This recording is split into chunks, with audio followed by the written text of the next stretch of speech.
Hello everyone, कैसे हो आप सभी। आज के सेशन का पहला प्रश्न है, what is the term for a straight line joining ends of an arc on a circle.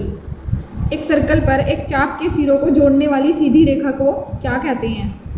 Option देख लेते हैं। Option A circumference. सर्कमफेरेंस होती है सर्कल की जो घुमावदार लेंथ होती है, उसे हम सर्कमफेरेंस कहते हैं या परिधि। तो ऑप्शन तो गलत है। Option B sector. सेक्टर होता है सर्कल में किन्हीं भी दो त्रिज्याओं द्वारा घिरा गया क्षेत्रफल, उसे हम सेक्टर कहते हैं। तो ये ऑप्शन भी गलत है, क्योंकि प्रश्न में पूछा जा रहा है कि वह रेखा जो सर्कमफेरेंस के सिरों को जोड़ती हो। Option C diameter. डायमीटर होता है सर्कल में जो केंद्र होता है, केंद्र से जाने वाली रेखा, उसे हम डायमीटर कहते हैं। तो ये ऑप्शन भी गलत है। ऑप्शन डी है कोड। कोड होती है सर्कमफेरेंस पर किन्हीं भी दो पॉइंट से जाने वाली रेखा, जो एक सीधी रेखा होती है, उसे हम कहते हैं कोड, जैसे कि आपको फिगर में दिखाई भी दे रहा होगा। तो ऑप्शन डी इस क्वेश्चन का एक राइट ऑप्शन है। अगला प्रश्न है, what is the name of curve that has zero eccentricity. उस वक्र का क्या नाम है जिसमें शून्य एक्सेंट्रिसिटी होती है। तो ऑप्शन देख लेते हैं। फर्स्ट ऑप्शन दिया गया है इलिप्स, जिसे दीर्घवृत्त कहते हैं। दीर्घवृत्त की एक्सेंट्रिसिटी 1 से कम होती है, तो ये ऑप्शन तो गलत है। Option B parabola. पैराबोला की एक्सेंट्रिसिटी होती है हमारी 1 के बराबर, तो ये ऑप्शन भी गलत है। ऑप्शन बी है हाइपरबोला।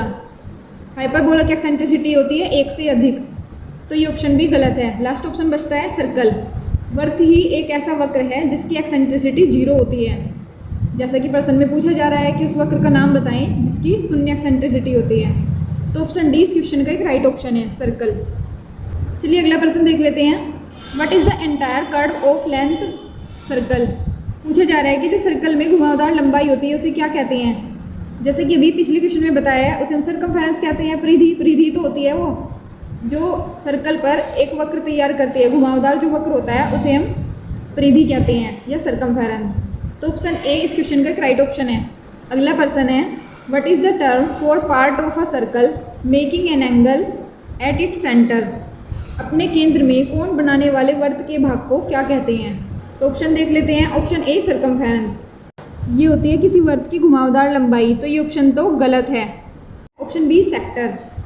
सेक्टर होता है सर्कल में दो त्रिज्याओं द्वारा घेरा गया क्षेत्रफल, उसे हम सेक्टर कहते हैं, क्योंकि अपने केंद्र में एक एंगल बनाता है, तो वर्त के इस भाग को हम सेक्टर कहते हैं। तो ऑप्शन बी इस क्वेश्चन का एक राइट ऑप्शन है, सेक्टर। क्वेश्चन नंबर 5 है, which one is equivalent to length pi times of diameter of a circle. व्यास की लंबाई पाई बार के बराबर है। तो देखिए जो वर्त की परिधि होती है उसका फॉर्मूला होता है हमारे पास 2πr, जिसे हम पाई डी भी लिख सकते हैं, क्योंकि डी इज इक्वल टू होता है हमारा 2r, तो इसलिए हम इसे पाई डी लिखते हैं। तो पूछा जा रहा है कि जो पाई डी होती है वो किसके बराबर होती है, सर्कमफेरेंस के। तो सर्कमफेरेंस इस क्वेश्चन का एक राइट ऑप्शन है।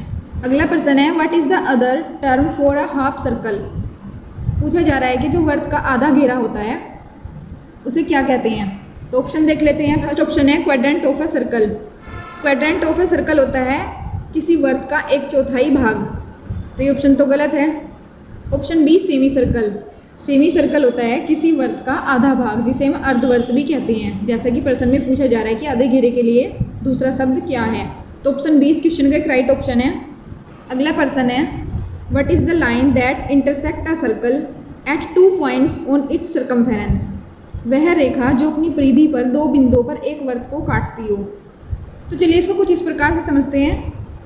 ये कोई सर्कल है, तो देखिए सर्कमफेरेंस पर ये हमने 2 बिंदु मान लिए, और इनसे जो ये एक रेखा जा रही है जो एक वर्त को काट रही है, तो इसे क्या कहेंगे।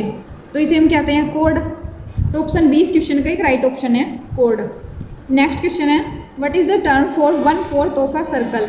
एक चक्र के 1/4 के लिए शब्द क्या है। First option quadrant of a circle.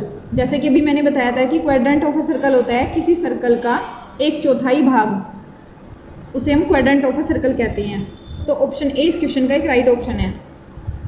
Next question, what is the length of a straight line between 2 points on the circumference of a circle passing through its centre. पूछा जा रहा है कि वह रेखा जो सर्कमफेरेंस के किन्हीं भी 2 पॉइंट से जाती हो और वही रेखा वर्त के केंद्र से भी जाती हो, उसे हम क्या कहते हैं। Option A code. तो जैसे कि मैंने बताया कोड तो होती है सर्कमफेरेंस के किन्हीं भी 2 पॉइंट से जाने वाली रेखा। पर यह रेखा तो वर्त के केंद्र से नहीं जाती, तो ये ऑप्शन तो गलत है। ऑप्शन बी सेक्टर, इसमें वर्त की किन्हीं भी दो त्रिज्याओं से बनकर जो क्षेत्र बना होता है उसे हम सेक्टर कहते हैं, तो ये ऑप्शन बी गलत है।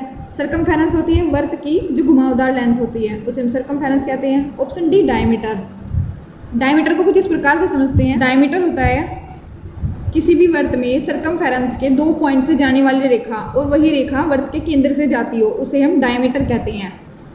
जैसा कि प्रश्न में पूछा जा रहा है, तो ऑप्शन डी इस क्वेश्चन का एक राइट ऑप्शन है, डायमीटर। आज के सेशन का नेक्स्ट एंड लास्ट क्वेश्चन है, what is the interior angle of a regular hexagon. एक नियमित षटभुज का आंतरिक कोण क्या है। तो इसको निकालने का हमारे पास फॉर्मूला होता है 2n - 4 × 90 डिग्री, जहाँ n होता है नंबर ऑफ साइड्स। तो प्रश्न में बात की गई है षटभुज के लिए, तो यहाँ n का मान हो जाएगा हमारे पास 6 और 6 हम फॉर्मूले में पुट कर देंगे तो हमारे पास आ जाएगा सोल्व करके 720। अब उसने पूछा है 1 के लिए, तो 720 को हम 6 से डिवाइड कर देंगे तो हमारे पास आ जाएगा 120 डिग्री, जो कि इस क्वेश्चन का एक राइट ऑप्शन है। तो फ्रेंड्स, ये थे हमारे आज के कुछ क्वेश्चंस, और ऐसे ही क्वेश्चंस की प्रिपरेशन के लिए जुड़े रहे हमारे चैनल के साथ। तो चलिए मिलते हैं अगले सेशन में नए प्रश्नों के साथ।